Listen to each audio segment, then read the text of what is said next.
Spirituality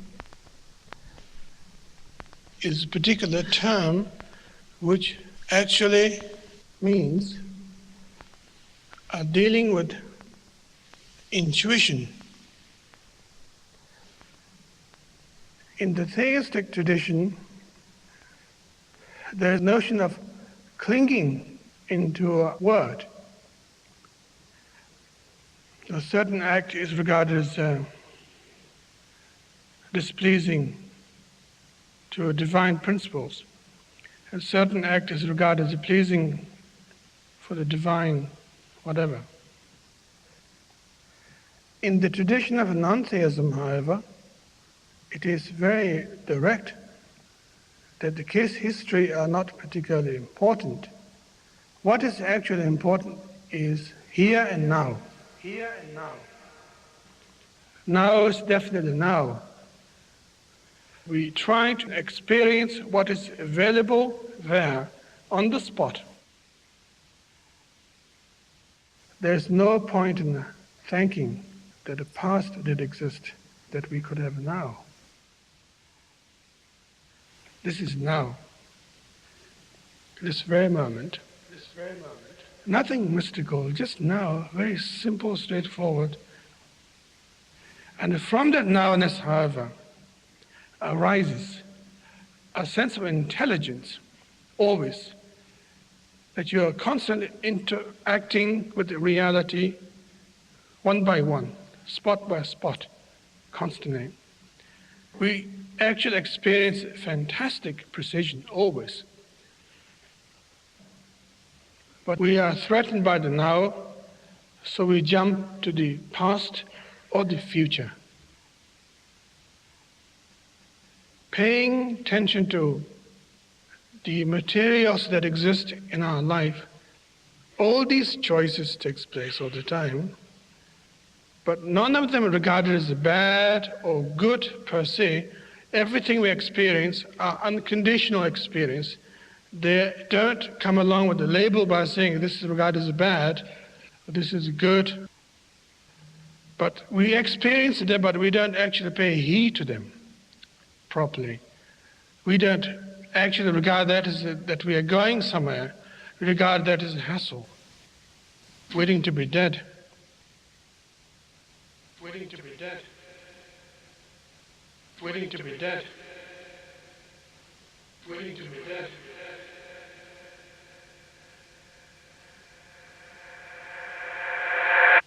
That's the problem. And that is not trusting the nowness properly, that what is actually experienced now possessed a lot of powerful things. It is so powerful that we can't face it. Therefore, we have to borrow from the past, invite future all the time. And maybe that's why we seek religion. Maybe that's why we march in the street. Maybe that's why we complain to the society. Maybe that's why we vote for the presidents. It's quite ironical. Very funny indeed.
more you begin to investigate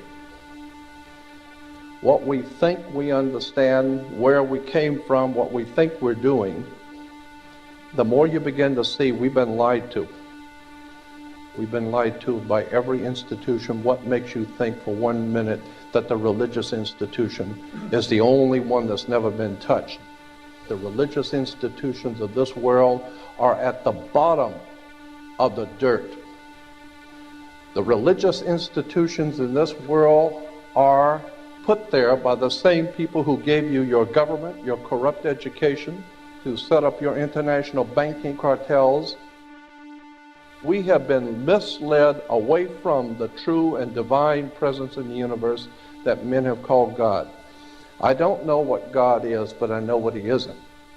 And unless and until you are prepared to look at the whole truth, and wherever it may go, whoever it may lead to, the more you educate yourself, the more you understand where things come from, the more obvious things become, and you begin to see lies everywhere. You have to know the truth and seek the truth, and the truth will set you free.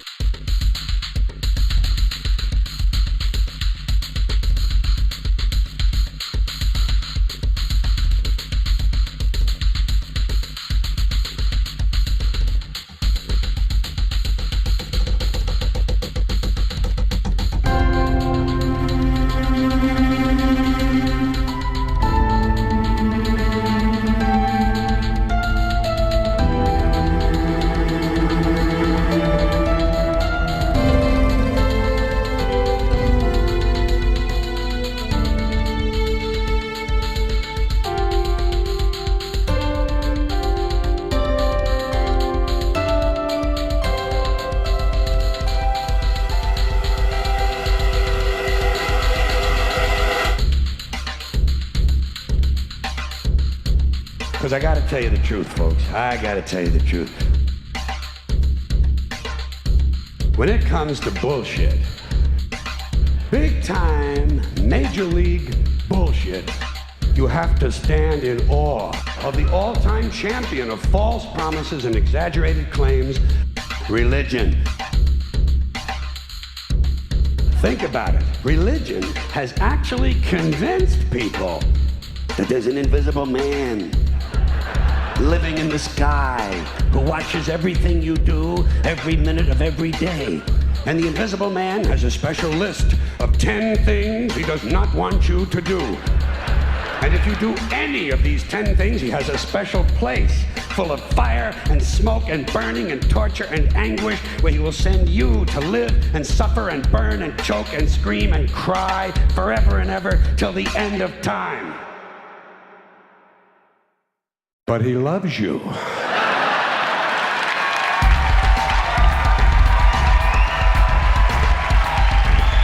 loves you. He loves you and he needs money. He always needs money. He's all powerful, all perfect, all knowing, and all wise. Somehow, just can't handle money. Religion takes in billions of dollars, they pay no taxes, and they always need a little more. Now, you talk about a good bullshit story. Holy shit.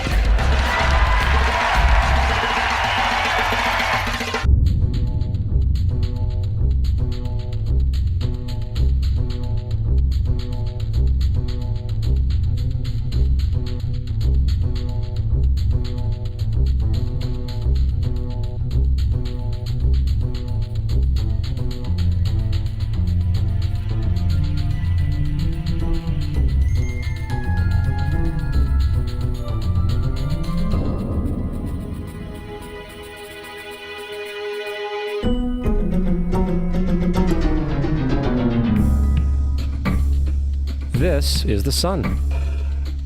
As far back as 10,000 BC, history is abundant with carvings and writings reflecting people's respect and adoration for this object. And it is simple to understand why, as every morning the sun would rise, bringing vision, warmth, and security, saving man from the cold, blind, predator-filled darkness of night. Without it, the cultures understood the crops would not grow and life on the planet would not survive. These realities made the sun the most adored object of all time. Likewise, they were also very aware of the stars. The tracking of the stars allowed them to recognize and anticipate events which occurred over long periods of time, such as eclipses and full moons. They in turn cataloged celestial groups into what we know today as constellations. This is the cross of the zodiac, one of the oldest conceptual images in human history. It reflects the sun as it figuratively passes through the 12 major constellations over the course of a year. It also reflects the 12 months of the year, the 4 seasons, and the solstices and equinoxes.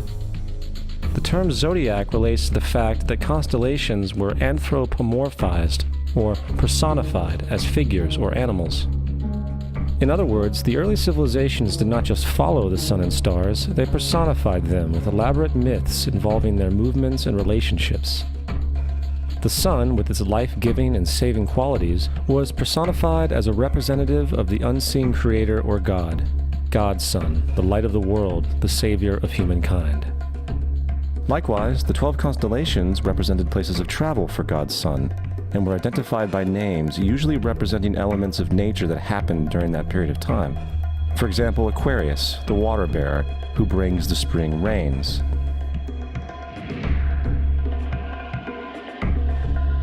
This is Horus.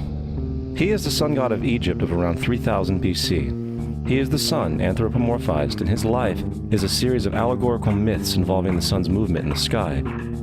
From the ancient hieroglyphics in Egypt, we know much about this solar messiah. For instance, Horus, being the sun or the light, had an enemy known as Set, and Set was the personification of the darkness or night. And, metaphorically speaking, every morning Horus would win the battle against Set, while in the evening Set would conquer Horus and send him into the underworld. It is important to note that dark versus light, or good versus evil, is one of the most ubiquitous mythological dualities ever known, and is still expressed on many levels to this day. Broadly speaking, the story of Horus is as follows. Horus was born on December 25th of the Virgin Isis Mary. His birth was accompanied by a star in the east, and upon his birth he was adored by 3 kings. At the age of 12, he was a prodigal child teacher, and at the age of 30, he was baptized by a figure known as Anup, and thus began his ministry. Horus had 12 disciples he traveled about with, performing miracles such as healing the sick and walking on water.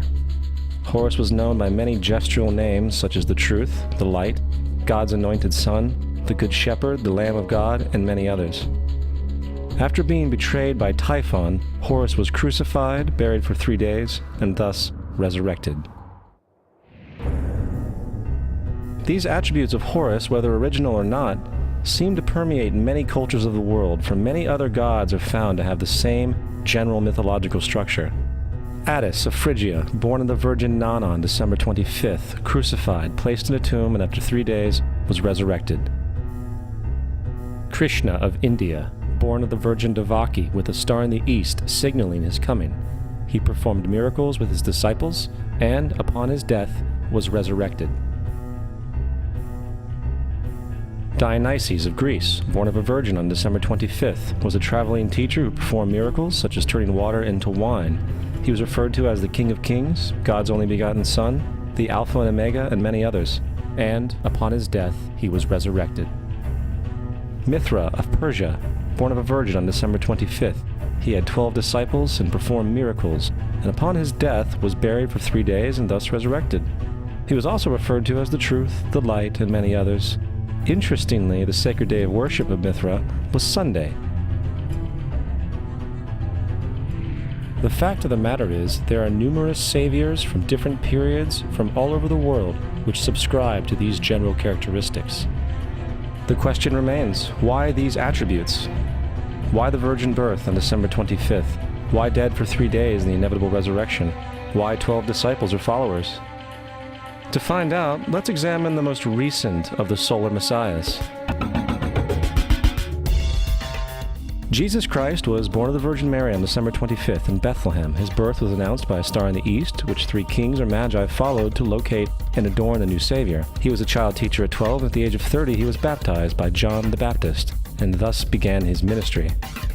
Jesus had 12 disciples, which he traveled about with, performing miracles such as healing the sick, walking on water, raising the dead. He was also known as the King of Kings, the Son of God, the Light of the World, the Alpha and Omega, the Lamb of God, and many, many others. After being betrayed by his disciple Judas and sold for 30 pieces of silver, he was crucified, placed in a tomb, and after 3 days was resurrected and ascended into heaven.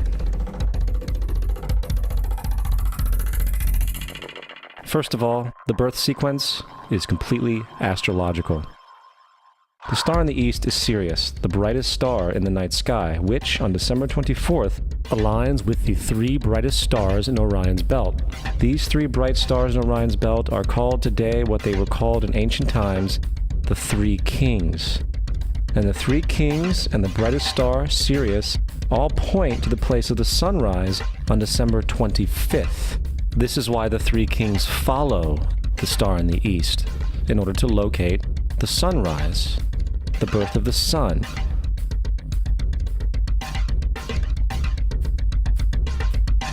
The Virgin Mary is the constellation Virgo, also known as Virgo the Virgin. Virgo in Latin means virgin. Virgo is also referred to as the house of bread, and the representation of Virgo is a virgin holding a sheaf of wheat. This house of bread and its symbol of wheat represents August and September, the time of harvest. In turn, Bethlehem, in fact, literally translates to house of bread. Bethlehem is thus a reference to the constellation Virgo, a place in the sky, not on Earth. There's another very interesting phenomenon that occurs around December 25th, or the winter solstice. From the summer solstice to the winter solstice, the days become shorter and colder.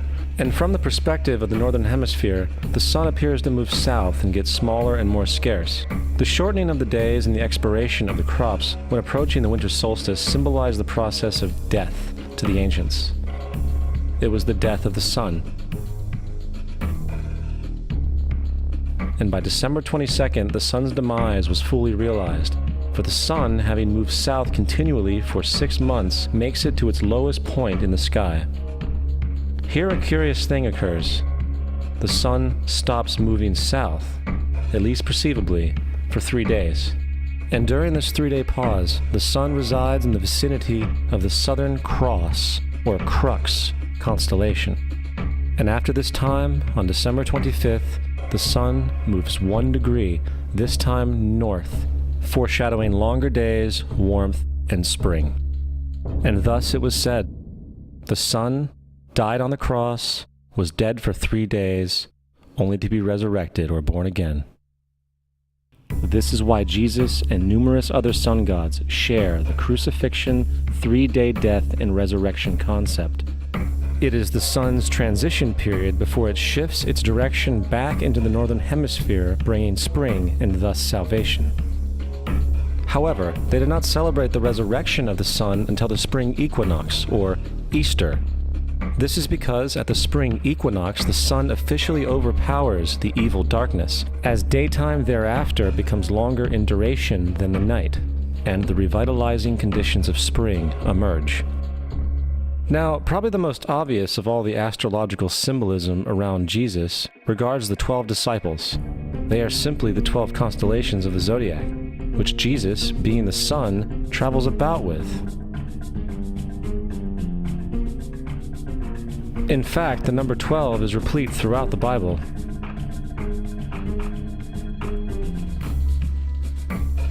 Coming back to the cross of the zodiac, the figurative life of the sun, this was not just an artistic expression or tool to track the sun's movement. It was also a pagan spiritual symbol, the shorthand of which looked like this. This is not a symbol of Christianity. It is a pagan adaptation of the cross of the zodiac.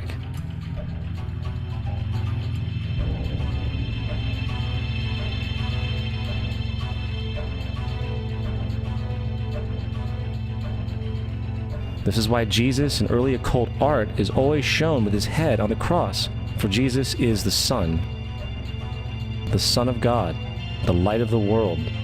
the risen Savior, who will come again, as it does every morning. The glory of God, who defends against the works of darkness, as he is born again every morning, and can be seen coming in the clouds, up in heaven, with his crown of thorns or sun rays.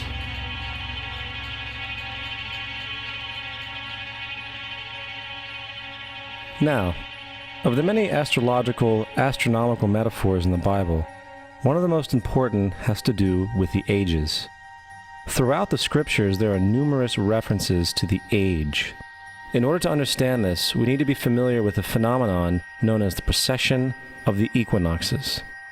The ancient Egyptians, along with cultures long before them, recognized that approximately every 2150 years, the sunrise on the morning of the spring equinox would occur in a different sign of the zodiac. This has to do with a slow, angular wobble that the Earth maintains as it rotates on its axis. It is called a precession because the constellations go backwards rather than through the normal yearly cycle. The amount of time it takes for the precession to go through all 12 signs is roughly 25,765 years. This is also called the Great Year, and ancient societies were very aware of this, and they referred to each 2150-year period as an age. From 4300 BC to 2150 BC, it was the age of Taurus, the bull. From 2150 BC to 1 AD, it was the age of Aries, the ram. And from 1 AD to 2150 AD, it is the age of Pisces, the age we are still in to this day. And in and around 2150, we will enter the new age, the age of Aquarius. Now, the Bible reflects, broadly speaking, a symbolic movement through 3 ages while foreshadowing a 4th. In the Old Testament, when Moses comes down Mount Sinai with the 10 Commandments, he is very upset to see his people worshiping a golden bull calf. In fact, he shattered the stone tablets and instructed his people to kill each other in order to purify themselves. Most biblical scholars will attribute this anger to the fact that the Israelites were worshiping a false idol or something to that effect. The reality is, the golden bull is Taurus the bull, and Moses represents the new age of Aries the ram. This is why Jews even today still blow the ram's horn. Moses represents the new age of Aries, and upon the new age, everyone must shed the old age. Other deities mark these transitions as well, such as Mithra, a pre-Christian god who kills the bull in the same symbology. Now Jesus is the figure who ushers in the age following Aries, the age of Pisces, or the 2 fish. Fish symbolism is very abundant in the New Testament. Jesus feeds 5,000 people with bread and 2 fish. When he begins his ministry walking along Galilee, he befriends 2 fishermen who follow him. And I think we have all seen the Jesus fish on the back of people's cars. Little do they know what it actually means. It is a pagan astrological symbolism for the sun's kingdom during the age of Pisces. Also, Jesus' assumed birth date is essentially the start of this age. At Luke 22:10, when Jesus is asked by his disciples where the last Passover would be, Jesus replies, "Behold, when ye are entered into the city, there shall a man meet you, bearing a pitcher of water. Follow him into the house where he entereth in." This scripture is by far one of the most revealing of all the astrological references. The man bearing the pitcher of water is Aquarius, the water bearer, who is always pictured as a man pouring out a pitcher of water. He represents the age after Pisces, and when the sun, God's Son, leaves the age of Pisces, Jesus, it will go into the house of Aquarius, as Aquarius follows Pisces in the precession of the equinoxes. All Jesus is saying is that after the age of Pisces will come the age of Aquarius.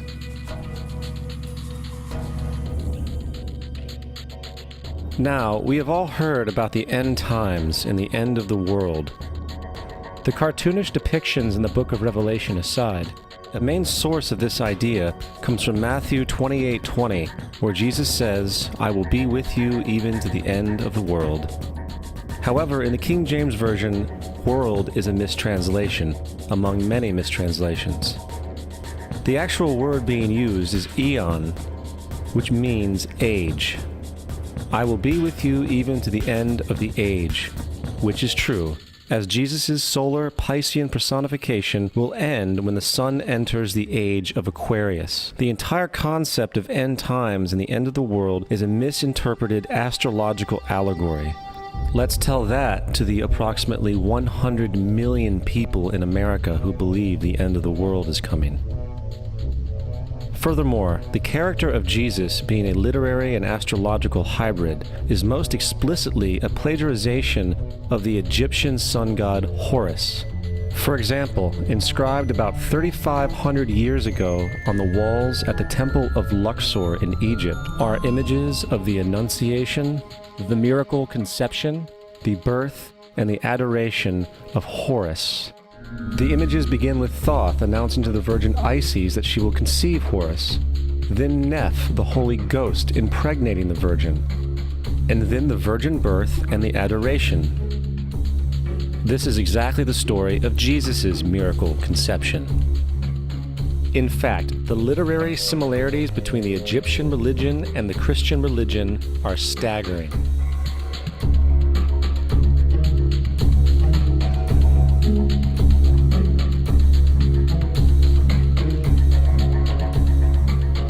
And the plagiarism is continuous.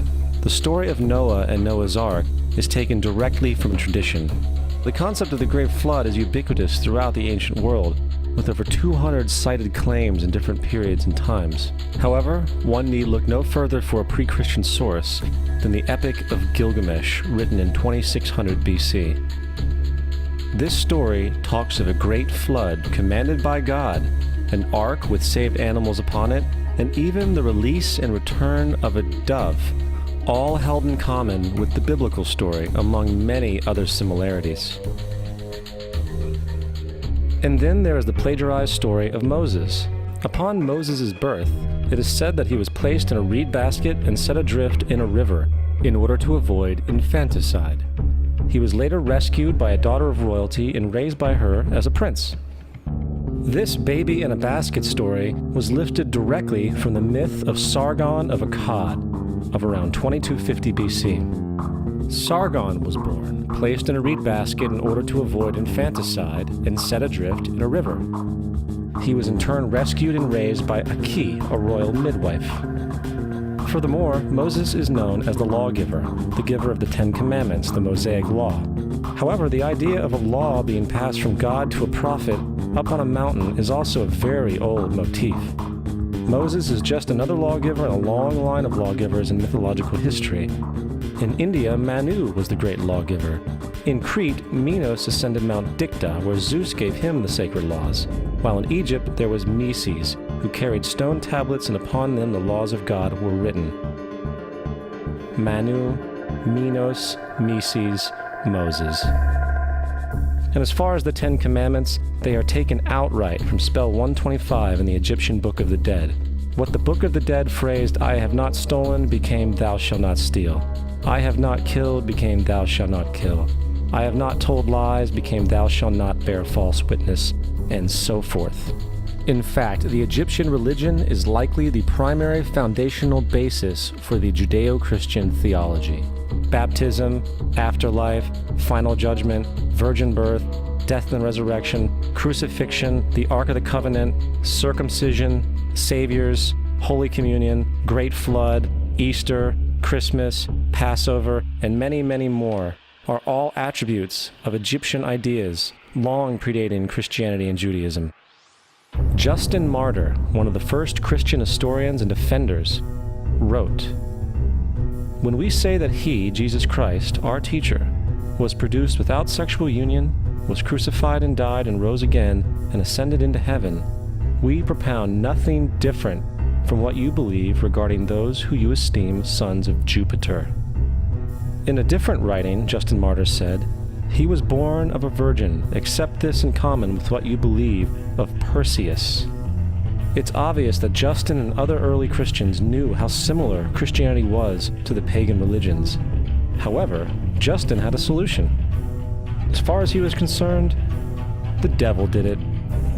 The devil had the foresight to come before Christ and create his characteristics in the pagan world. Fundamentalist Christianity, fascinating. These people actually believe the world is 12,000 years old. Swear to God.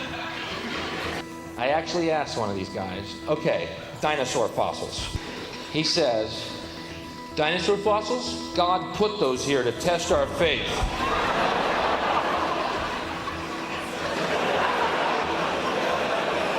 I think God put you here to test my faith, dude.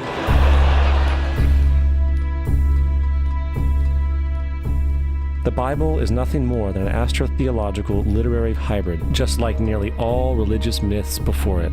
In fact, the aspect of transference of one character's attributes to a new character can be found within the book itself.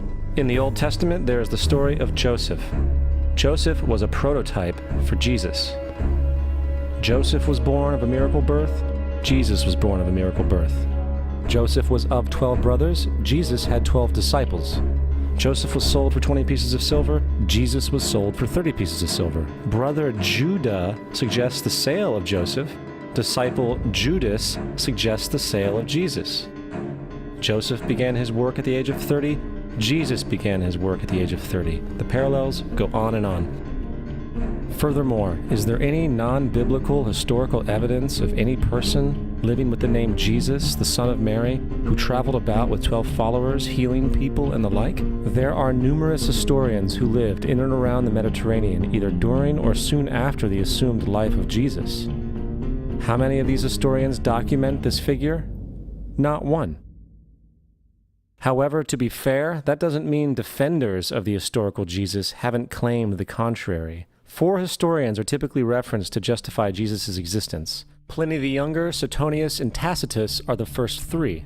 Each one of their entries consists of only a few sentences at best, and only referred to Christus or the Christ, which in fact is not a name but a title. It means the Anointed One. The 4th source is Josephus, and this source has been proven to be a forgery for hundreds of years. Sadly, it is still cited as truth. You would think that a guy who rose from the dead and ascended into heaven for all eyes to see and performed the wealth of miracles acclaimed to him would have made it into the historical record. It didn't, because once the evidence is weighed, there are very high odds that the figure known as Jesus did not even exist.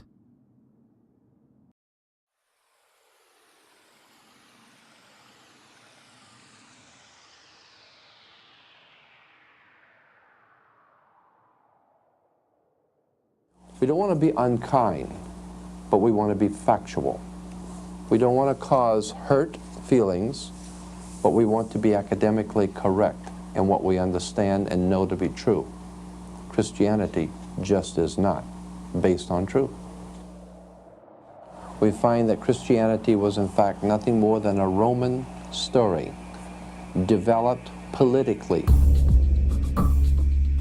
The reality is, Jesus was the solar deity of the Gnostic Christian sect, and like all other pagan gods, he was a mythical figure. It was the political establishment that sought to historize the Jesus figure for social control. In 325 AD in Rome, Emperor Constantine convened the Council of Nicaea. It was during this meeting that the politically motivated Christian doctrines were established. And thus began a long history of religious bloodshed and spiritual fraud. And for over the next 1,000 years, the Vatican maintained a political stranglehold on all of Europe, leading to such joyous periods as the Dark Ages, along with enlightening events such as the Crusades and the Inquisition. Christianity, along with all other related theologies, is an historical fraud. These religions now serve to detach the species from the natural world, and likewise each other. They support blind submission to authority. They reduce human responsibility to the effect that God controls everything, and in turn awful crimes can be justified in the name of a divine pursuit. And, most critically, it empowers the political establishment who have been using the myth to manipulate and control societies. The religious myth is one of the most powerful devices ever created, and it serves as the psychological soil upon which other myths can flourish.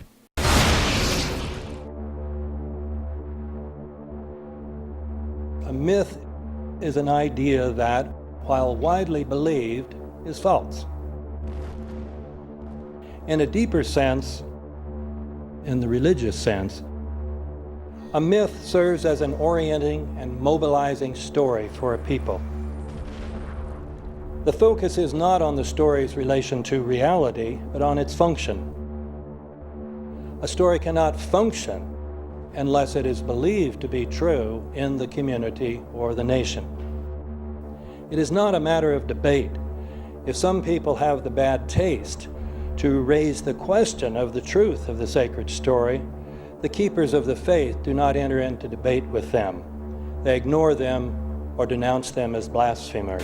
It is wrong, blasphemous, and sinful for you to suggest, imply, or help other people come to the conclusion that the U.S. government killed 3,000 of its own citizens.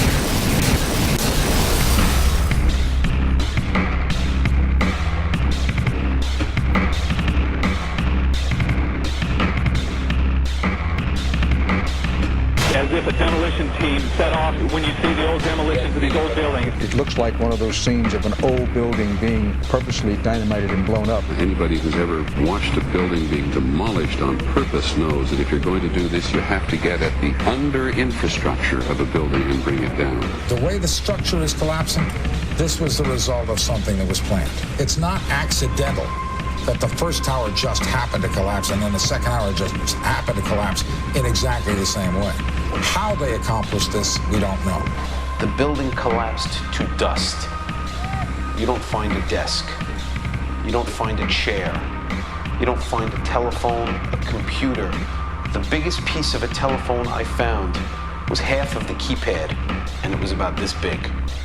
What happened to the concrete? The concrete was pulverized from river to river. There was dust, powder, 2-3 inches thick. The concrete was just pulverized. Reminiscent of those pictures we've all seen too much on television before, when a building was deliberately destroyed by well-placed dynamite to knock it down. If they had detonated, they were planned to take down a building. I heard a second explosion. There was a heavy-duty explosion. Then there was some secondary explosions and then the subsequent collapses. An explosion blew and it knocked everybody over. To me, it sounded like an explosion. It sounded like gunfire. Bang, bang, bang, bang, bang. And then all of a sudden, 3 big explosions. We heard a big explosion coming down. And then the entire top of the building just blew up. We saw some kind of explosion. By the force of the explosions. Big explosion. Blew it back into the 8th floor. Then we get to the lobby. This is a big explosion. The lobby looked as though a bomb had exploded there. A huge explosion now, raining debris. It's been a huge explosion. Huge explosion that we all heard and felt. We just witnessed some kind of follow-up explosion. We heard a very loud blast explosion. A secondary explosion at Tower 1 camp. That is another bomb going off. He thinks that there were actually devices that were planted in the building. Planted in the building.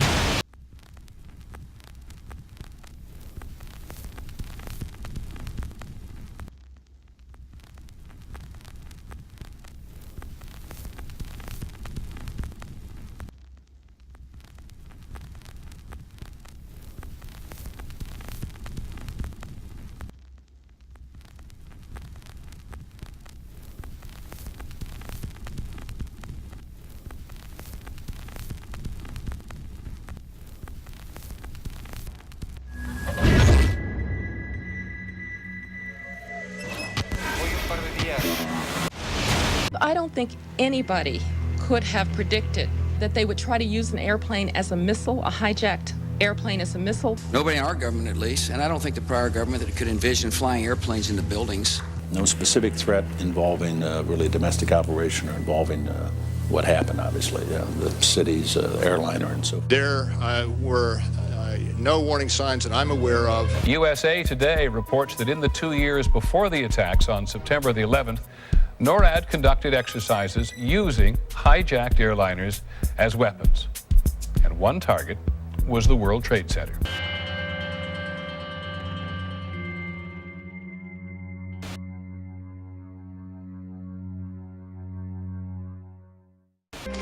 In confidential documents from the Philippines obtained by CNN, the plan was clear.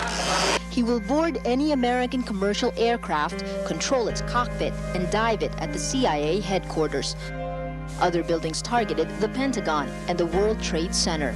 The Federal Aviation Administration received 52 warnings about Al-Qaeda in the 6 months before 9/11 and did not apparently heed them. The Pentagon reportedly does not want the public to hear next week's Senate testimony about the former secret intelligence unit known as Able Danger.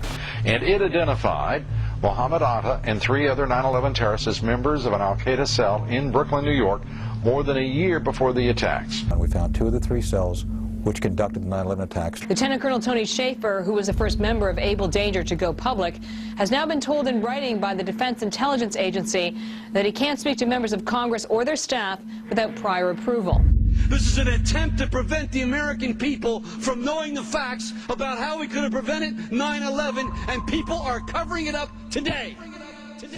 Security and counterterrorism was blinking red, in the words of George Tenet, that the warnings of an imminent attack were so severe that something dramatic should have been done. It was unparalleled. Instead, our president went on a month-long vacation.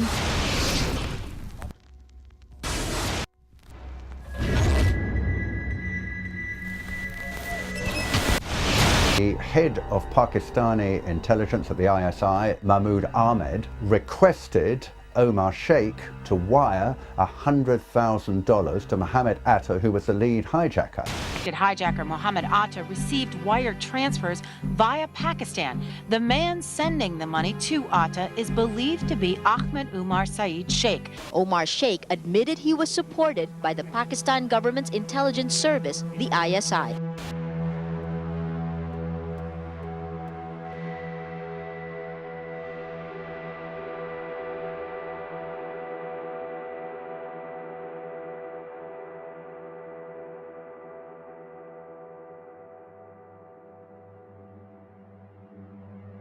As hard as this is to believe that 2 of the alleged terrorists involved in what happened on Tuesday may have attended schools run by the U.S. military. Evidence was also apparently planted.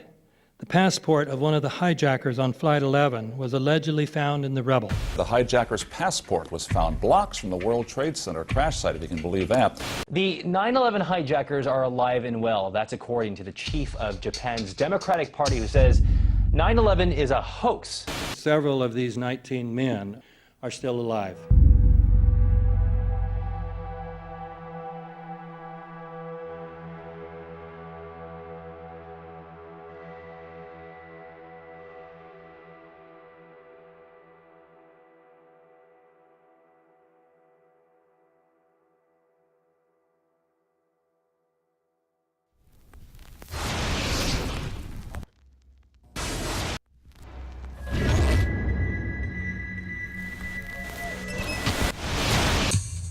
Of course we're after Saddam Hussein, bin Laden. He's In the early 1980s, bin Laden worked with operatives from U.S. intelligence, the Pakistani military, and Arab states. January 2001, the Bush administration orders the FBI and intelligence agencies to back off investigations involving the bin Laden family, including 2 of Osama bin Laden's relatives, who were living, guess where, in Falls Church, Virginia, right next to CIA headquarters. When he was already America's most wanted criminal, he reportedly spent 2 weeks in the American hospital in Dubai, was treated by an American doctor, and visited by the local CIA agent. We have not seen one piece of evidence that links Osama bin Laden directly to the planning stages of September 11th. This failure to provide proof was later said to be unnecessary because bin Laden, in a video allegedly found in Afghanistan, admitted responsibility for the attacks.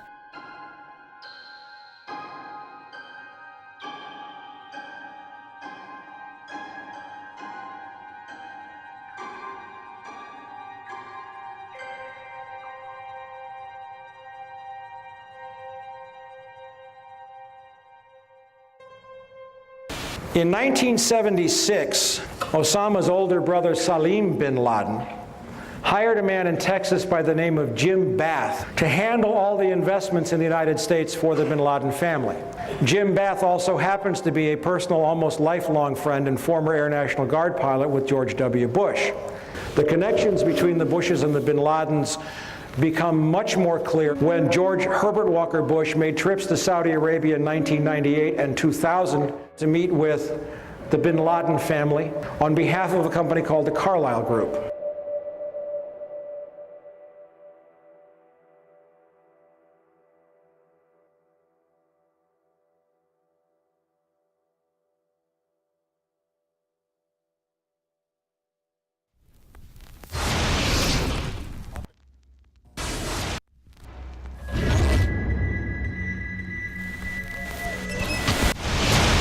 How could anyone fly a 60-ton, 125-foot wide, 44-foot tall plane through this obstacle course? The aircraft, before striking the Pentagon, reportedly executed a 270-degree downward spiral, and yet Hani Hanjour was known as a terrible pilot who could not safely fly even a small plane.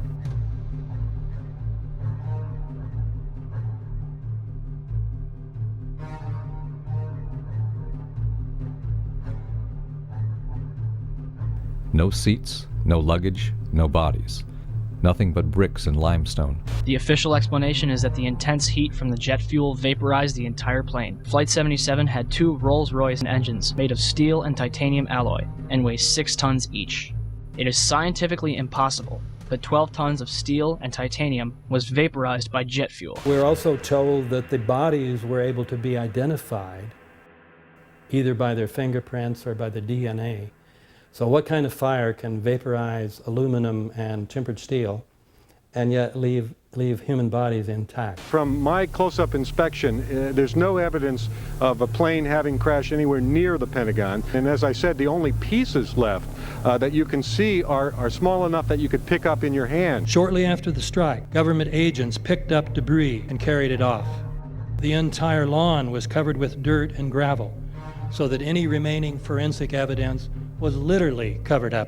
The videos from security cameras, which would show what really hit the Pentagon, were immediately confiscated by agents of the FBI, and the Department of Justice has to this day refused to release them. If these videos would prove that the Pentagon was really hit by a 757, most of us would assume the government would release them.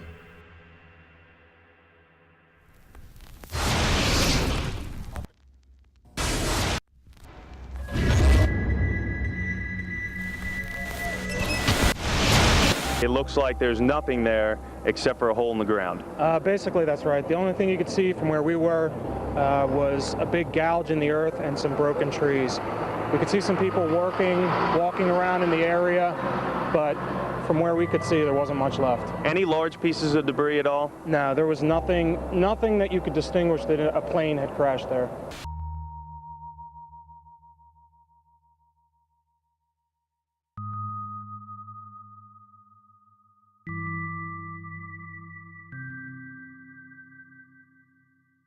The FBI and the state police here have confirmed that they have cordoned off a second area about 6 to 8 miles away from the crater here. This is apparently another debris site. Why would debris be located 6 miles away? Could it have blown that far away? Seems highly unlikely.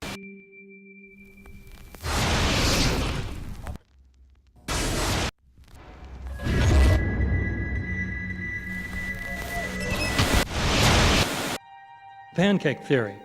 according to which the fires, while not melting the steel, heated it up sufficiently to cause the floors weakened by the airplane strikes to break loose from the steel columns, and this started a chain reaction. So you would expect then from that theory, which is the official theory, to see a whole stack of floors piled up on top of each other and then a spindle of core columns standing too. The core of each of the twin towers consisted of 47 massive steel columns. If the floors had broken loose from them, these columns would have still been sticking up into the air 1,000 feet.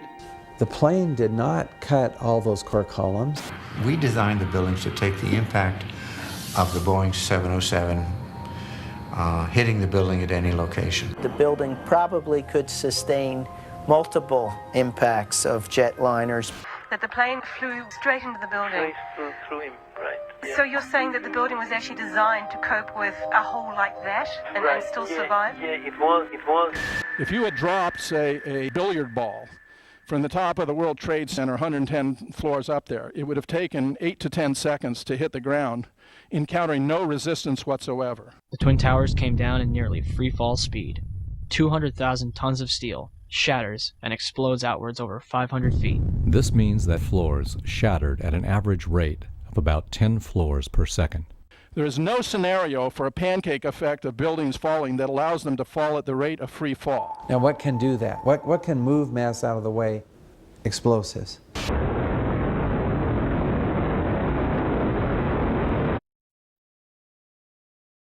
"47 huge steel columns going up the core, and they're interconnected. How do you get them to fail simultaneously so the core disappears? It looks like those core columns were cut. The way we do this is by cutting the beam at an angle.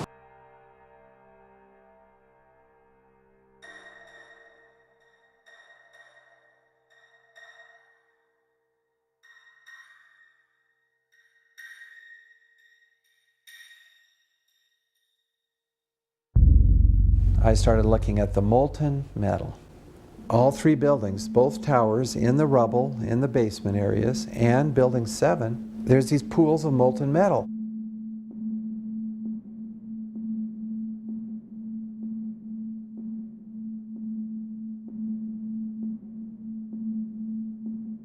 You'd get down below and you'd see molten steel running down the channel rails. Like you're in a foundry. Like lava. The molten steel was found 3, 4, and 5 weeks later, when the rubble was being removed. He said that molten steel was also found underneath World Trade Center 7.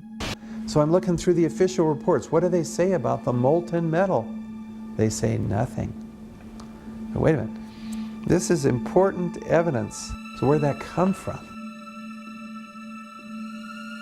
Thermite is so hot that it'll just cut through steel, through structural steel, for example, like a knife through butter. The products are molten iron and aluminum oxide, which goes off primarily as a dust. You know those enormous dust clouds? You can imagine when you assemble these chemicals on a large scale.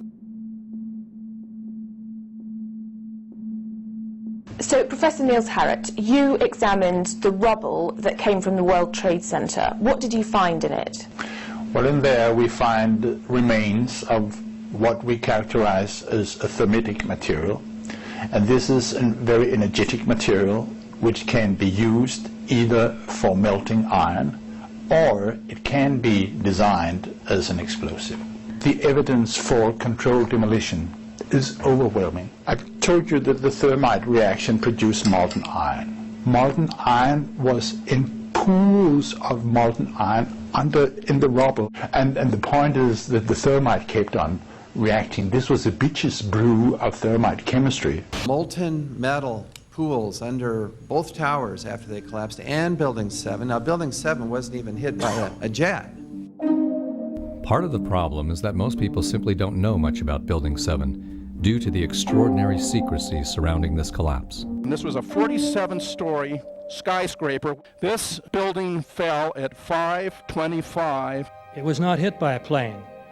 This building had fires on only 2 or 3 floors. And it was brought down by what we know was a controlled demolition. Demolitions, they look just like that. You know, a kink in the middle, and then that building just comes straight down, almost at free fall speed.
Our office was on the B1 level. As I was talking to a supervisor at 8:46, and all of a sudden we hear, boom!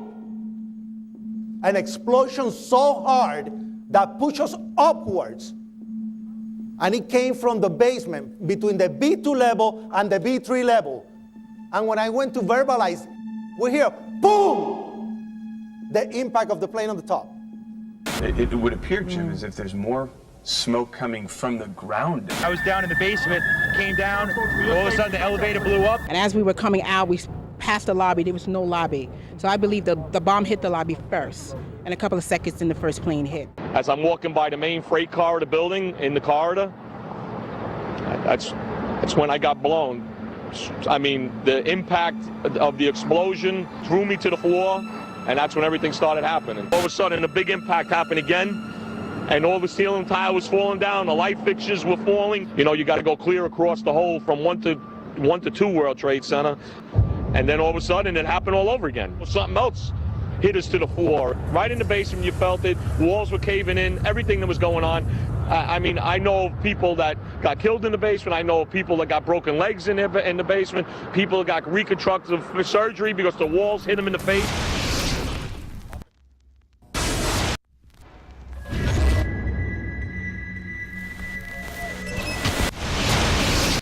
According to standard operating procedure, if an FAA flight controller notices anything that suggests a possible hijacking, the controller is to contact a superior. If the problem cannot be fixed within about a minute, the superior is to ask NORAD, the North American Aerospace Command, to send up or scramble jet fighters to find out what is going on. NORAD then issues the scramble order to the nearest Air Force base with fighters on alert. But although interceptions usually occur within 10 or so minutes, in this case, 80 or so minutes had elapsed before fighters were even airborne. It's a mind-bending anomaly.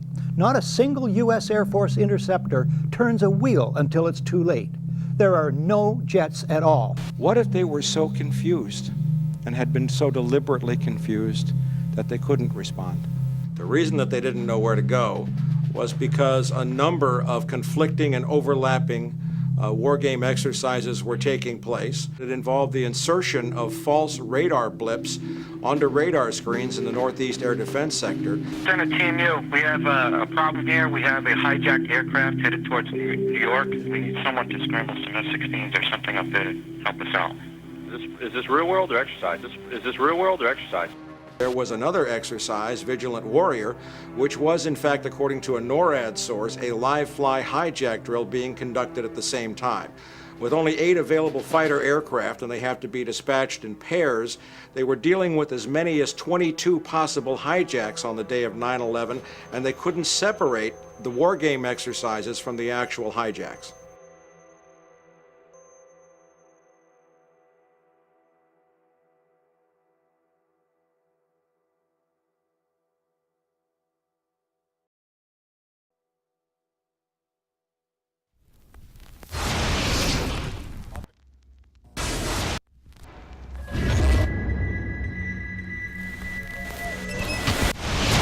Page 172.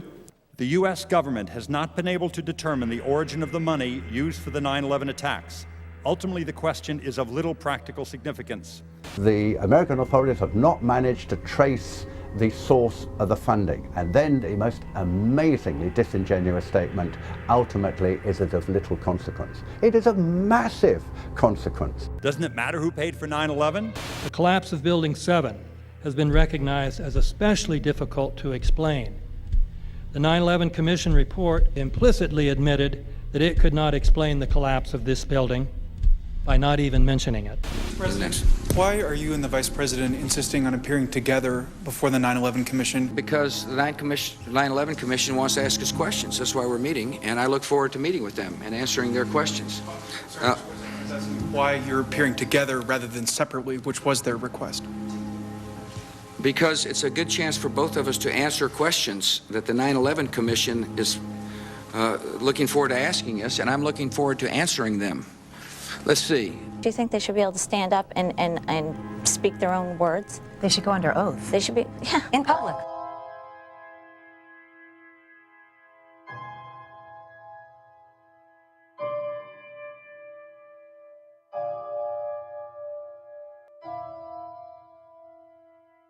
Don't you think that the families deserve to have a transcript or to be able to see what you Adam, said? you asked me that question yesterday. For an I answer got the today. same answer, yeah. The final report was a unanimous report. That means that if there was a single commissioner who had any objection about anything, that fact would be dropped from the report. We have found out that he not only served on the transition team of the Bush administration, that he was a person who wrote a draft memo for the setup of the Bush administration's National Security Council, that he was an individual who wrote the preemptive war strategy that was eventually used for the war in Iraq, that he is a close friend of Condoleezza Rice's. We want him to resign. There is literally nothing in the 9/11 report that the Bush administration did not approve of. We can understand, therefore, why the Commission, under Zelikow's leadership, would have ignored all the evidence that would point to the truth, that 9/11 was a false flag operation intended to authorize the doctrines and funds needed for a new level of imperial mobilization.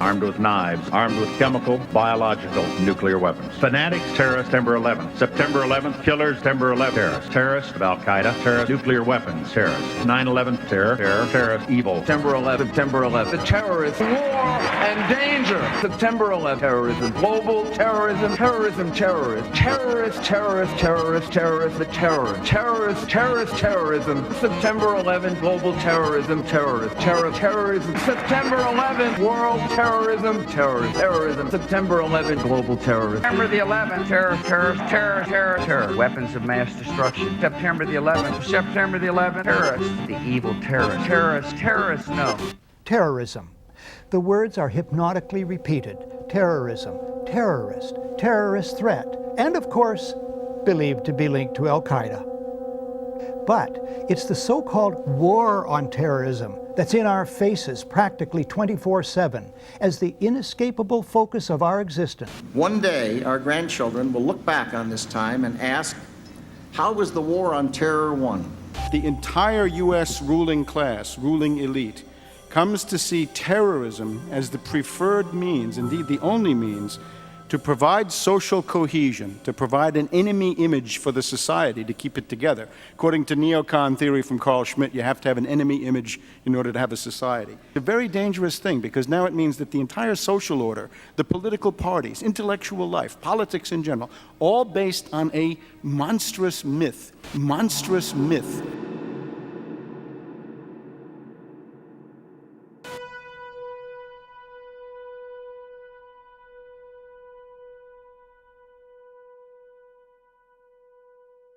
Look, the CIA has done in this country, what they've done to us is unbelievable. Look at the terrorist acts that have occurred. The CIA behind most, if not all of them. We had the Marine barracks. We had our embassy in Kenya. We had Pan Am 103. We had the USS Cole. We had Oklahoma City. We had the World Trade Center in 1993. That helped the terrorists blow up the World Trade Center the first time. They built the bomb. They got the driver's license. The informant, the FBI informant, a fellow named Salam, a 43-year-old former Egyptian army officer, he was given the assignment to put the bomb together. And he went to his supervisor, his FBI supervisor, and said, we're going to put a dummy bomb in here, right? And the FBI supervisor said, no, we're going to put a real bomb. FBI agents might have been able to prevent last February's deadly explosion at New York's World Trade Center. They discussed secretly substituting harmless powder for the explosives, but they didn't, according to the FBI's own informant, Imad Salem. Unbeknownst to the FBI at the time, Salem recorded many of his conversations with his handlers. Unfortunately for them, there were only 6 people killed, not enough to pass the legislation. So what happened is 2 years later, April 19, 1995, down comes Oklahoma City Murrah building, 168 people killed. 1 year later, the anti-terrorism legislation that takes away many of our constitutional rights and civil liberties is passed.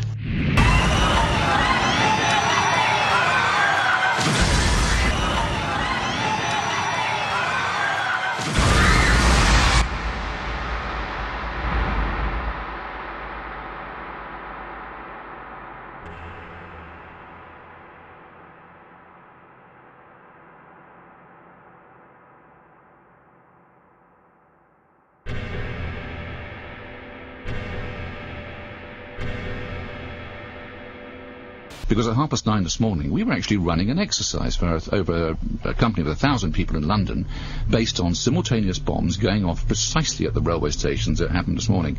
So I still have the hairs on the back of my neck standing upright. To get this quite straight, you were running an exercise to see how you would cope with this, and it happened while you were running the exercise? Precisely.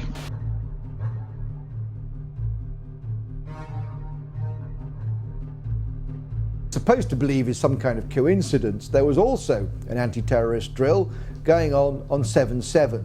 And again, just like 9/11, they were talking about attacks on the same targets, the same kind of tube stations, and exactly the same time as the actual attack happened, providing some kind of cover for what must be operations orchestrated in some way by the state.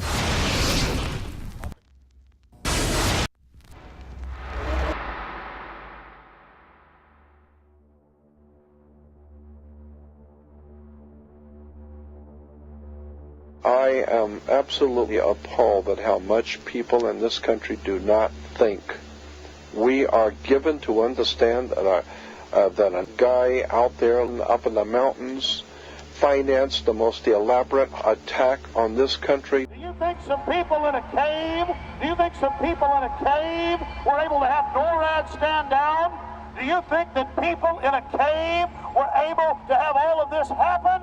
And when I think about how many Americans were killed in New York City, and believing as I do that this thing was a setup job, this is a textbook operation that Nazis used, and they've used it over and over again. America has been suckered in one more time. I don't have to tell you things are bad. Everybody knows things are bad. The dollar buys a nickel's worth. Banks are going bust. Shopkeepers keep a gun under the counter. Punks are running wild in the street, and there's nobody anywhere who seems to know what to do, and there's no end to it. We know the air is unfit to breathe, and our food is unfit to eat.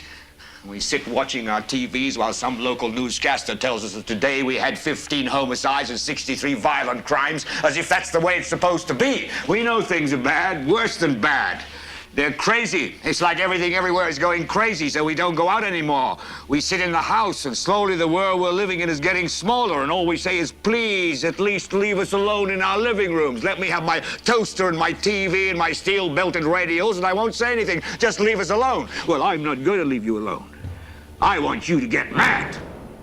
I don't want you to protest. I don't want you to riot. I don't want you to write to your congressmen because I wouldn't know what to tell you to write. I don't know what to do about the depression and the inflation and the Russians and the crime in the street. All I know is that first, you've got to get mad. You've got to say, I'm a human being. God damn it. My life has value.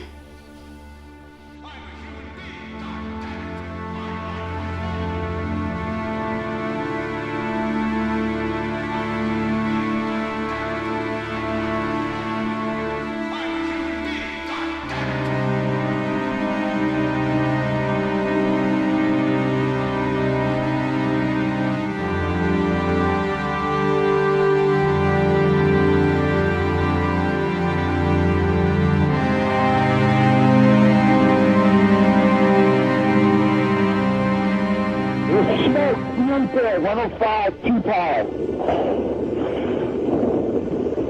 It's really there, it's black, it's iron. My wife thinks I'm alright. I called her and said I was leaving the building, I was fine, and I'm banged. It's the 3 of us, 2 broken windows. Oh, God!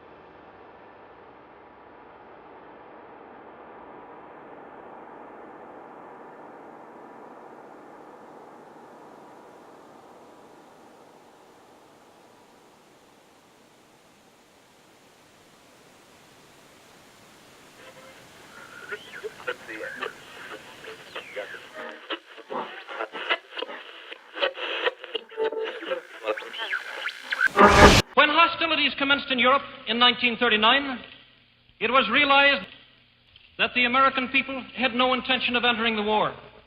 But they believed that this country could be enticed into the war in very much the same way that it was enticed into the last one. They planned, first, to prepare the United States for foreign war under the guise of American defense. Second, to involve us in the war, step by step, without our realization. Third, to create a series of incidents which would force us into the actual conflict. These plans were, of course, to be covered and assisted by the full power of their propaganda. Our theaters soon became filled with plays portraying the glory of war. Newsreels lost all semblance of objectivity, and they have used the war to justify the restriction of congressional power and the assumption of dictatorial procedures on the part of the President and his appointees. A fear campaign was inaugurated. We cannot allow the natural passions and prejudices of other peoples to lead our country to destruction.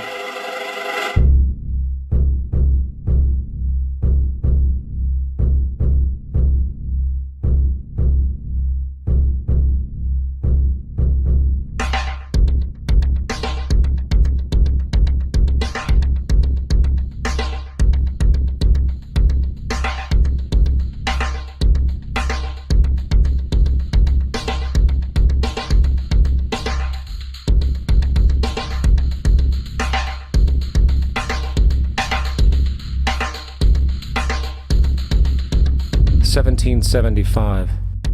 The American Revolutionary War began as the American colonies sought to detach from England and its oppressive monarchy.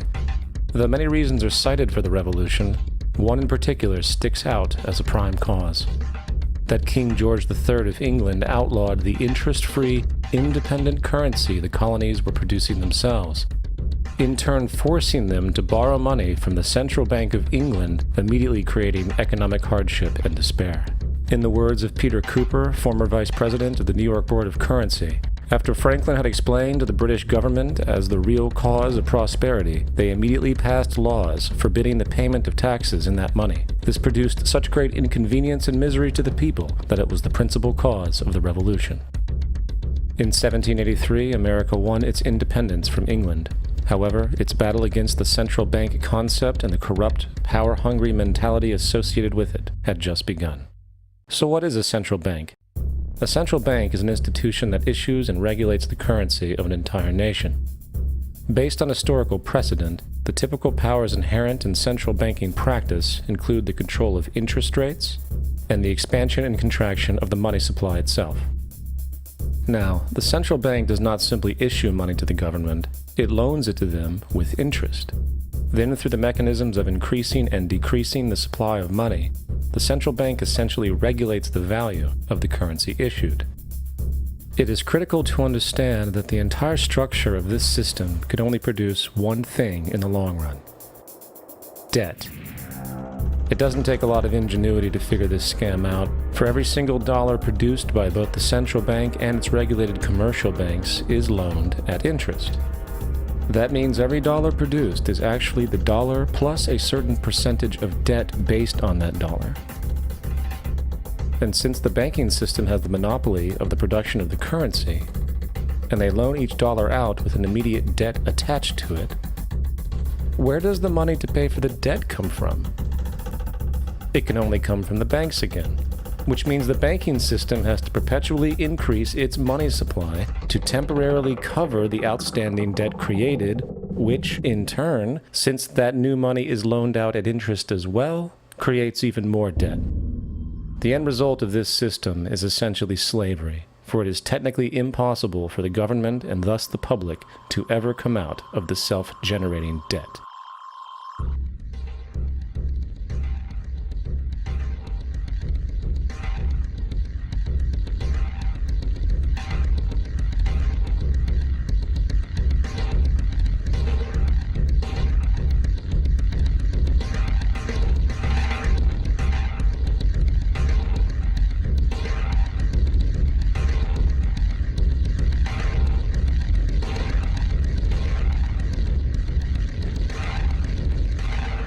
By the early 20th century, the U.S. had already implemented and removed a few central banking systems, which were maneuvered into place by ruthless banking interests. At this time, the dominant families in the banking and business world were the Rockefellers, the Morgans, the Warburgs, the Rothschilds. And in the early 1900s, they sought to push, once again, legislation to create another central bank. However, they knew the government and public were very weary of such an institution, so they needed to create an incident to affect public opinion.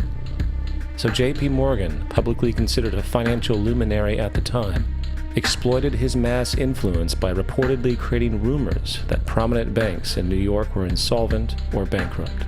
Morgan knew this would trigger mass hysteria and a systemic crisis, and it did. The public, in fear of losing their deposits, immediately began mass withdrawals. Consequently, the banks were forced to call in their loans, causing the recipients to sell their property, and thus a spiral of bankruptcies, repossessions, and turmoil emerged. Putting the pieces together years later, Congressman Charles Lindbergh wrote, "The King bankers put in motion in 1907 a great scheme. They had gambled and speculated on Wall Street until so many watered stocks and bonds had been manufactured. The King bankers knew the condition and informed the favorite of their friends what was to come. There was to be a panic in the fall of 1907, and it would be advertised as the result of our bad banking and currency laws." The Panic of 1907 led to a congressional investigation headed by Senator Nelson Aldrich, who had intimate ties to the financial powers and later became part of the Rockefeller family through marriage. The commission led by Aldrich recommended a central bank should be implemented so a panic like 1907 could never happen again. This was the spark that the bankers needed to initiate their plan. And in 1910, a secret meeting was held at a J.P. Morgan estate on Jekyll Island off the coast of Georgia. It was there that the central banking bill called the Federal Reserve Act was written. This legislation was written by bankers, not lawmakers. This meeting was so secretive, so concealed from government and public knowledge, that most of the figures who attended disguised their names when en route to the island. And after this bill was constructed, it was then handed over to their political frontman, Senator Nelson Aldrich, to push through Congress. And in 1913, with heavy political sponsorship by the bankers, Woodrow Wilson became president, having already agreed to sign the Federal Reserve Act in exchange for campaign support. And a few days before Christmas, when much of Congress was at home with their families, the Federal Reserve Act was voted in, and Wilson in turn made it law. The night before its passage, Congressman Charles Lindbergh pleaded, "This act establishes the most gigantic trust on earth. When the President signs this act, the invisible government by the money power will be legalized." Now, the public was told that the Federal Reserve System was an economic stabilizer, and inflation and economic crises were a thing of the past. Well, as history has shown, nothing was further from the truth. The fact is, the bankers now had a streamlined machine for economic manipulation. It's alive! It's alive! It's alive! For example, from 1914 to 1919, the Fed substantially increased the money supply, resulting in extensive loans to small banks and the public. Then, in 1920, the Fed deliberately contracted credit in an extreme way, thus resulting in banks having to call in large numbers of loans, and, just like 1907, bank runs, bankruptcy, and systemic collapse occurred. Numerous competitive banks outside of the Federal Reserve System collapsed, further consolidating the monopoly of the money trust cartel.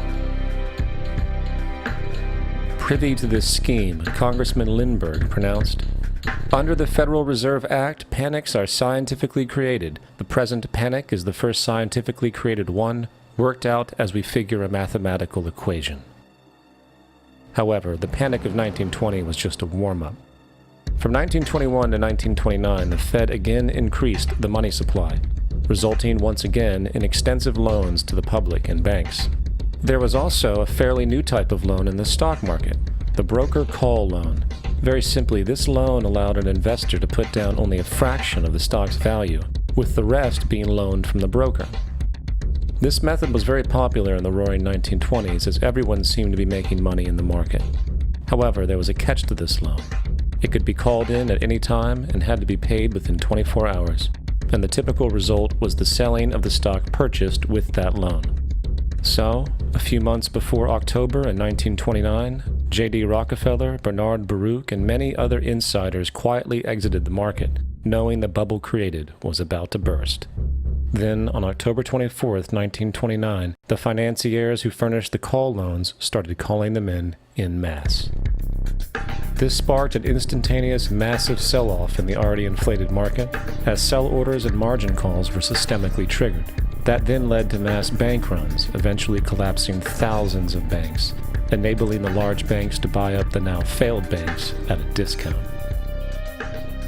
But it didn't stop there. Rather than expanding the money supply in order to recover from this economic collapse, the Fed actually contracted it, fueling one of the largest depressions in American history. Outraged, Congressman Louis McFadden, then chairman of the House Banking Committee, filed a petition for impeachment against the Federal Reserve Board, stating, "Mr. Chairman, we have in this country one of the most corrupt institutions the world has ever known. I refer to the Federal Reserve Board and the Federal Reserve Banks. This evil institution has impoverished and ruined the people of the United States and has practically bankrupted our government. It has done this through the defects of the law under which it operates, through the maladministration of that law by the Federal Reserve Board, and through the corrupt practices of the moneyed vultures who control it." Now, having reduced the society to squalor, it was then decided that the gold standard should be removed. In order to do this, they needed to acquire the remaining gold in the system.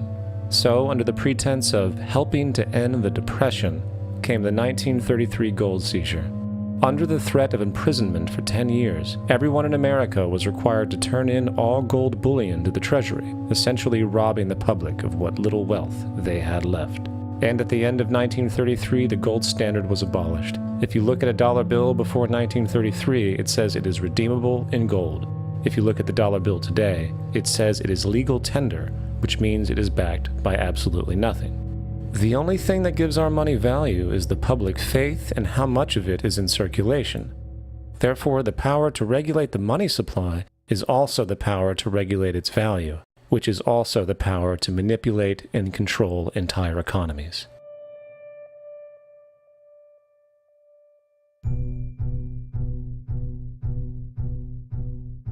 It is important to clearly understand the Federal Reserve is a private corporation. It is about as Federal Express.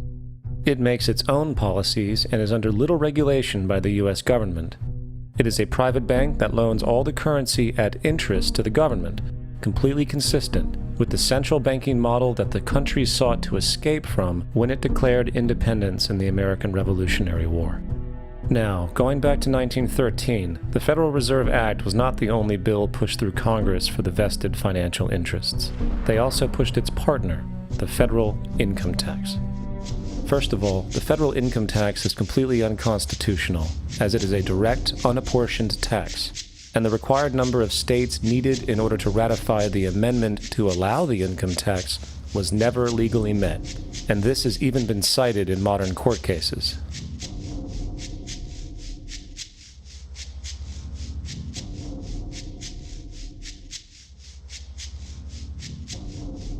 Second, at the present day, roughly 25% of the average worker's income is taken from them via this tax. That means you work 3 months out of the year to fulfill this tax obligation.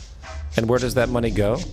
According to the Grace Commission report of the 1980s, 100% of what is collected is absorbed solely by interest on the federal debt and by federal government contributions to transfer payments. In other words, all individual income tax revenues are gone before 1 nickel is spent on the services which taxpayers expect from their government. Today, the money Americans make working 3 months out of the year goes almost entirely to the interest fees charged for the debt-based fiat currency. The fact is, the federal income tax exists to feed the Federal Reserve, federal government money machine, making sure the interest payments are always there. And third, even with the government claim as to the legality of the income tax, there is still evidently no statute, no law in existence that requires you to pay this tax. I really expected that, of course, there's a law that you can point to in the law book, the code that requires you to file a tax return. Of course there is. I was at that point where I couldn't find the statute that clearly made a person liable. at least not me and most people I know. And I had no choice in my mind except to resign. Based on the research that I did throughout the year 2000 and that I'm still doing, I have not found that law. I've asked Congress, we've asked a lot of people in the IRS commissioners, helpers. They can't answer, because if they answer, the American people are going to know that this whole thing is a fraud. I haven't filed an federal income tax return since I left. I have not filed a tax return since 1999. Now, the control of the economy and the manipulation of society for the vested financial powers is only a part of the game being played. Another level is the business of war. Since the inception of the Federal Reserve in 1913, a number of large and small wars have commenced. The three most pronounced might be World War I, World War II, and Vietnam. World War I. In 1914, European wars broke out centered around England and Germany. The American public wanted nothing to do with the war. In turn, President Woodrow Wilson publicly declared neutrality. However, under the surface, evidence now shows that the financial powers behind the administration were looking for any excuse it could to enter it. It is important to understand that one of the most lucrative things that can happen for the bankers is war, for it forces the country to borrow even more money at interest, not to mention the profits generated through the financing of military production. In the words of two-time Congressional Medal of Honor winner Smedley D. Butler, war is a racket. It always has been. It is possibly the oldest, easily the most profitable, surely the most vicious. It is the only one international in scope, and it is the only one in which the profits are reckoned in dollars and the losses in lives. Woodrow Wilson's top advisor and mentor was Colonel Edward House, a man found to have intimate connections with the financial interests of the time. In a conversation with Colonel House, Wilson's advisor, and Sir Edward Grey, the Foreign Secretary of England, regarding America and the war, Grey inquired, "What will America do if Germans sink an ocean liner with American passengers on board?" House responded, "I believe that a flame of indignation would sweep the United States, and that by itself would be sufficient to carry us into war." So, on May 7, 1915, a ship called the Lusitania was sent where German military vessels were known to be. And, as likely expected, German U-boats torpedoed the ship, exploding stored munitions, killing 1,200 people. To further understand the obvious anticipation of this setup, the German embassy actually put advertisements in the New York Times telling people that if they boarded the Lusitania, they did so at their own risk, as such a ship sailing from America to England through the war zone would be liable to destruction. In turn, and as anticipated, the sinking of the Lusitania caused a wave of anger among the American population, and America entered the war a short time after. Major General Smedley D. Butler summarizes the monetary reality of World War I.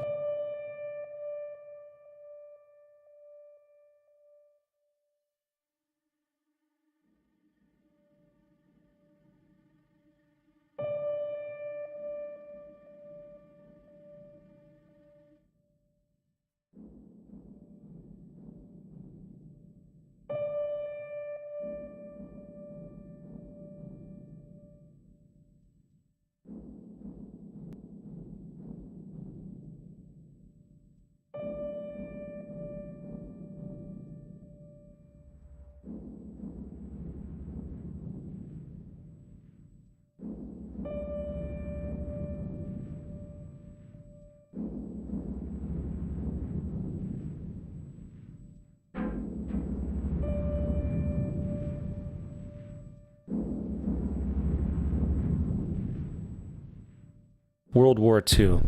On December 7, 1941, Japan attacked the American fleet at Pearl Harbor, triggering U.S. entry into that war. President Franklin D. Roosevelt declared the attack was a day that will live in infamy. A day of infamy indeed, but not because of the alleged surprise attack on Pearl Harbor. After 60 years of surfacing information, it is now clear that not only was the attack known well in advance, it was outright wanted and provoked. In a journal entry by Roosevelt's Secretary of War Henry Stimson, dated November 25, 1941, he documented a conversation he had with Roosevelt. The question was how we should maneuver them into firing the first shot. And in congressional testimony later, he added, "It was desirable to make sure the Japanese be the ones to do this so that there should remain no doubt as to who were the aggressors."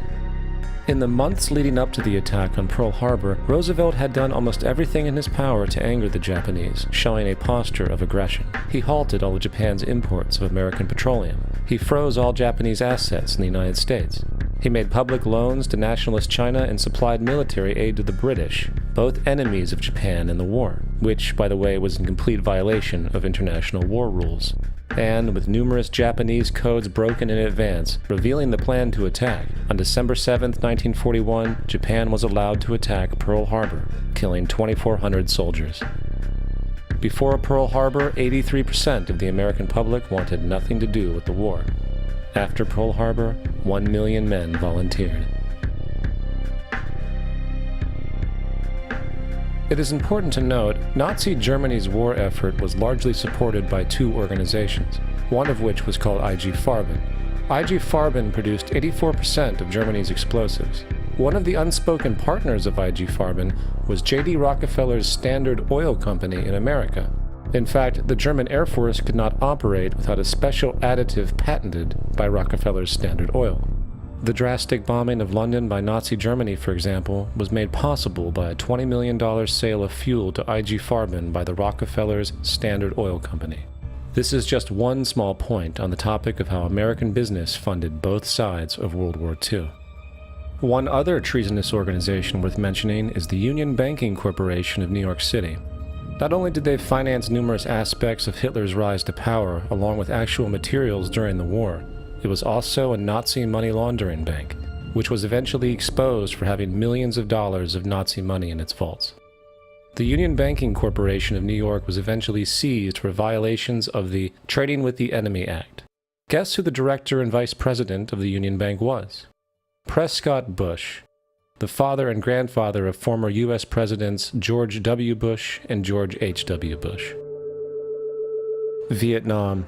The United States' official escalation and entry into the Vietnam War came after an alleged incident involving two U.S. destroyers being attacked by North Vietnamese PT boats in the Gulf of Tonkin.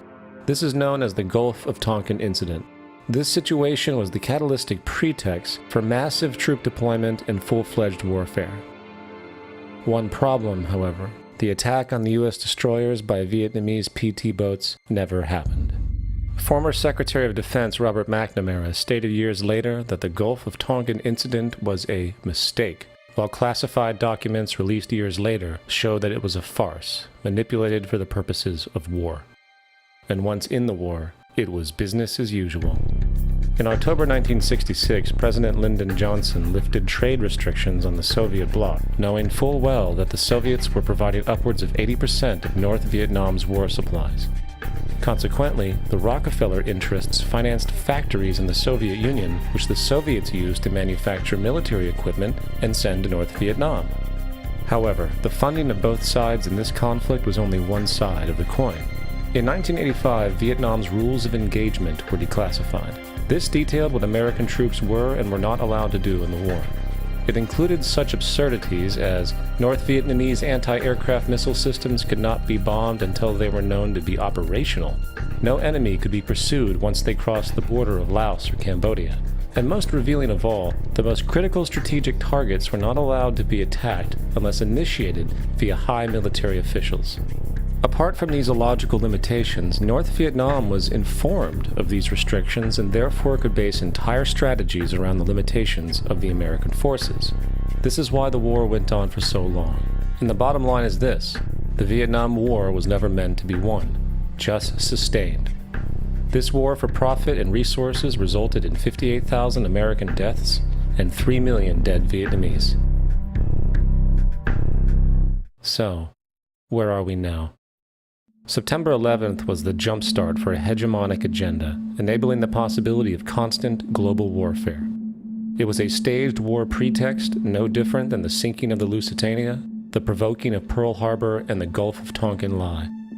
In fact, if 9/11 wasn't a planned war pretext, it would be an exception to the rule. It has been used to launch two unprovoked illegal wars, one against Iraq and the other against Afghanistan. However, 9/11 was a pretext for another war as well. The war against you.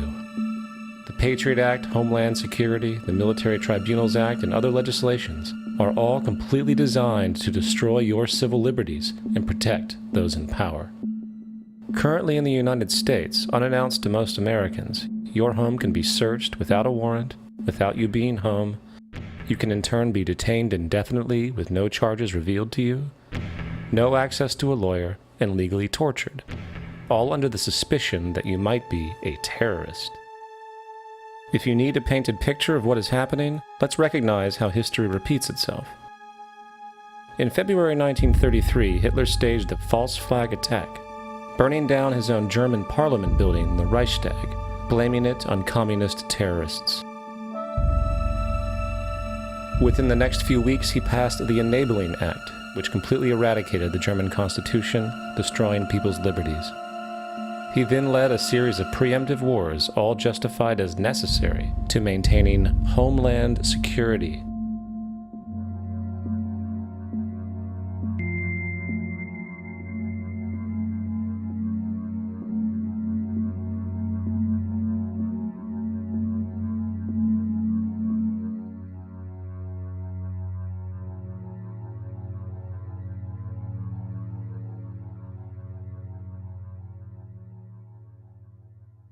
Am Schicksal des Kommunismus und der sich mit ihm verprügelnden anderen Organisationen ändert dies nichts. Our enemy is a radical network of terrorists and every government that supports them. It's time to wake up. The people in power go out of their way to make sure you are perpetually misled and manipulated. The majority's perception of reality, especially in the political arena, is not their own. It is shrewdly imposed upon them without them even knowing it.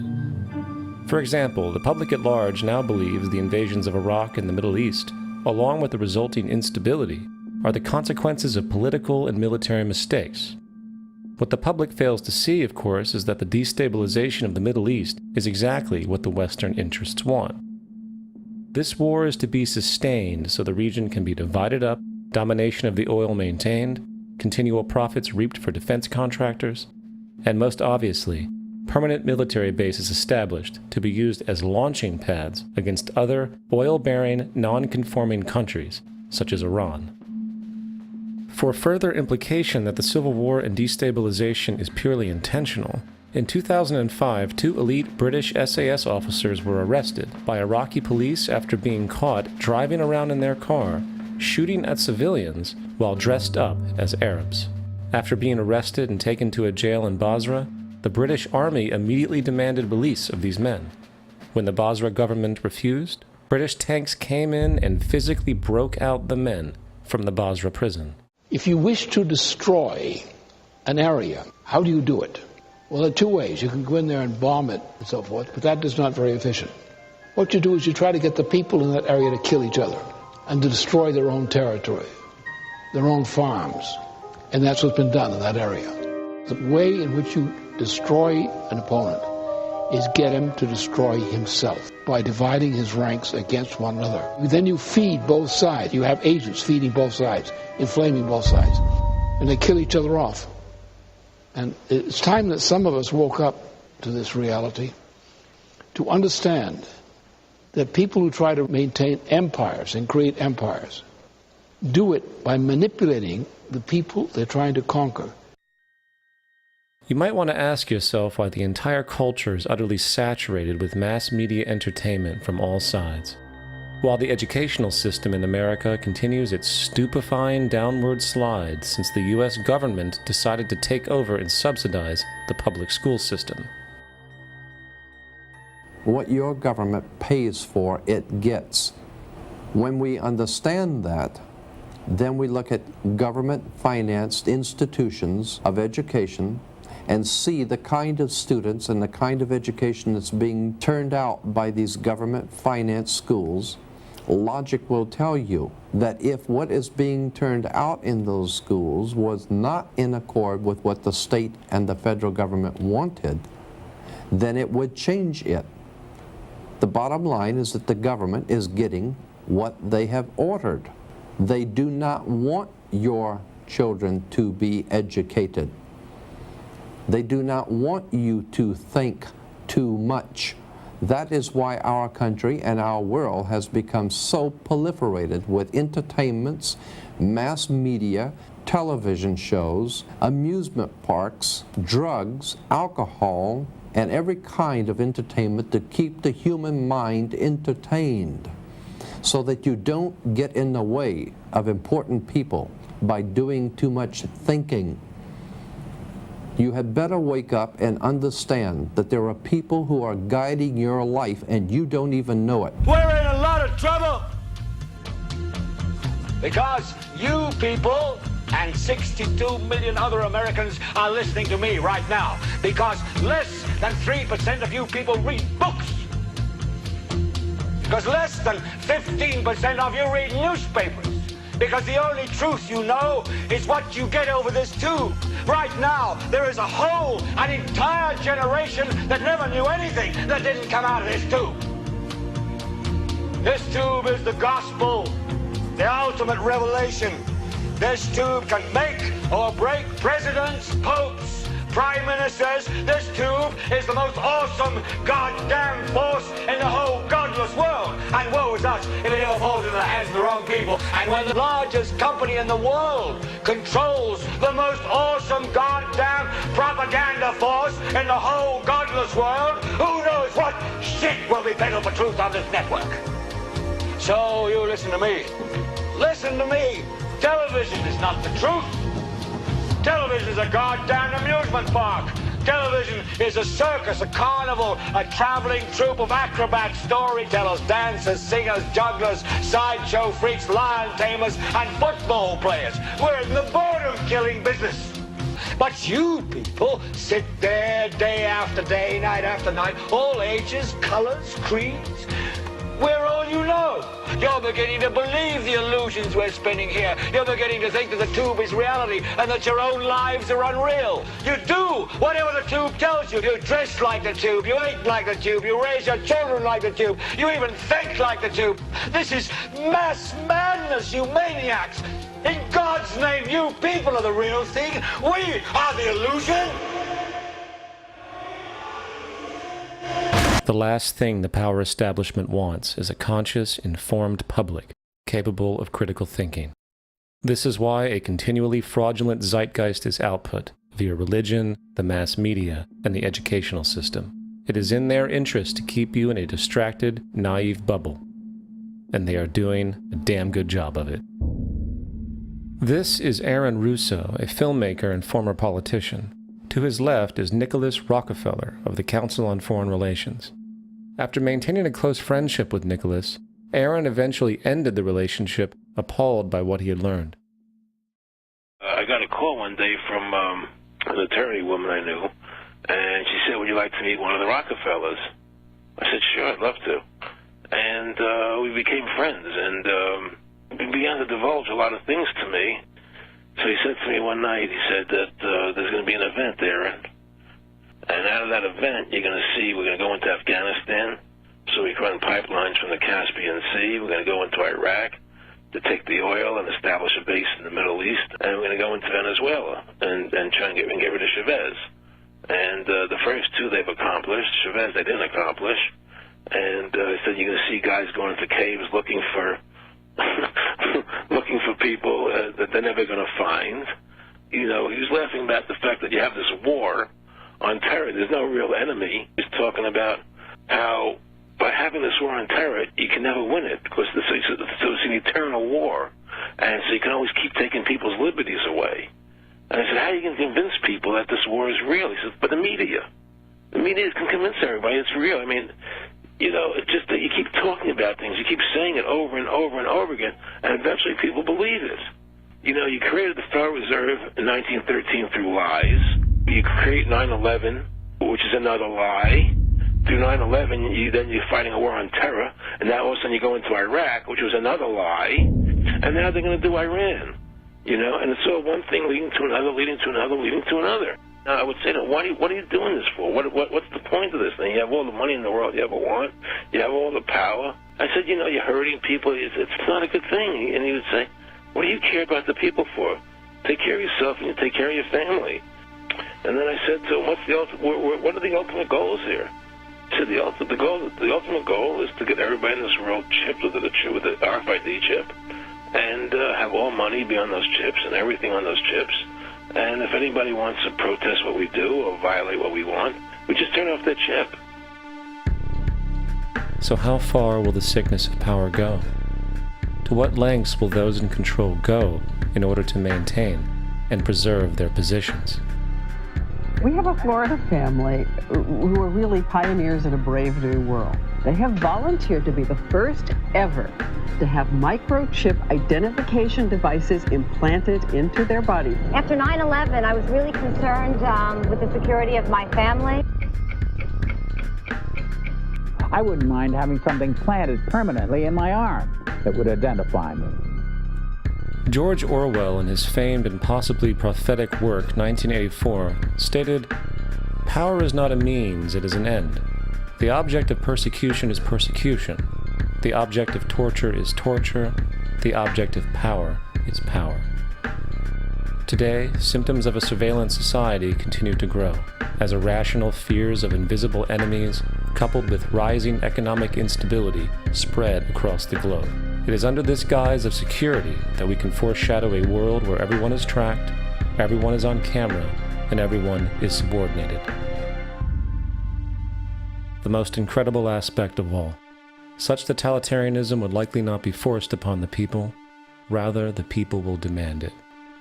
For the social manipulation of society through the generation of fear and division has completely inhibited the culture.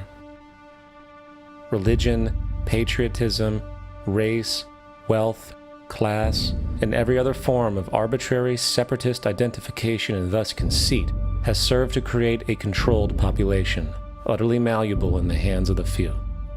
Divide and conquer is the motto, and as long as people continue to see themselves as separate from everything else, they lend themselves to being completely enslaved. However, if the people ever realize the truth of their relationship to nature, and the truth of their personal power to effect change, the entire manufactured zeitgeist that's preyed upon would collapse like a house of cards.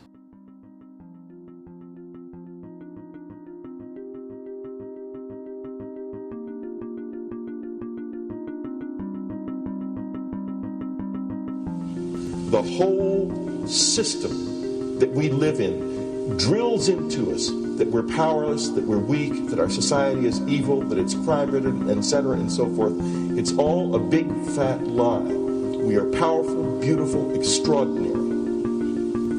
There is no reason why we cannot understand who we truly are, where we are going. There is no reason why the average individual cannot be fully empowered. We are incredibly powerful beings. You know, I think I spent 30 years of my life, in the first 30, trying to become something. I wanted to become good at things. I wanted to become good at tennis. I wanted to become good at school and grades and everything I kind of viewed in that perspective. I'm not okay the way I am, but if I got good at things, you realize that I had the game wrong. The game was to find out what I already was.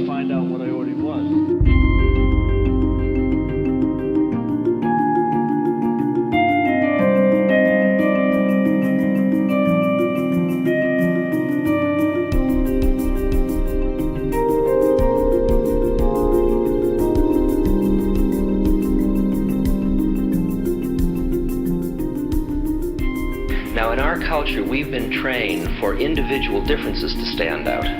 So you look at each person, immediately it is brighter, dumber, older, younger, richer, poorer, and we make all these dimensional distinctions, put them in categories and treat them that way. And we get so that we only see others as separate from ourselves in the ways in which they're separate. And one of the dramatic characteristics of experience is being with another person and suddenly seeing the ways in which they are like you, not different from you, and experiencing the fact that which is essence in you and which is essence in me is indeed one.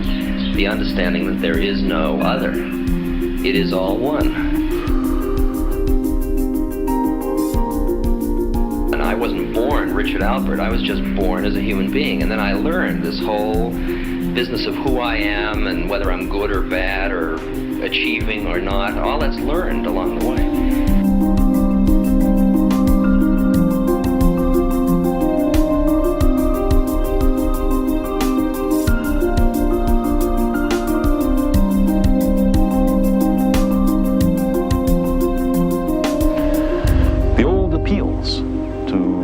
racial, sexual, and religious chauvinism to rabid nationalist fervor are beginning not to work. A new consciousness is developing which sees the earth as a single organism and recognizes that an organism at war with itself is doomed.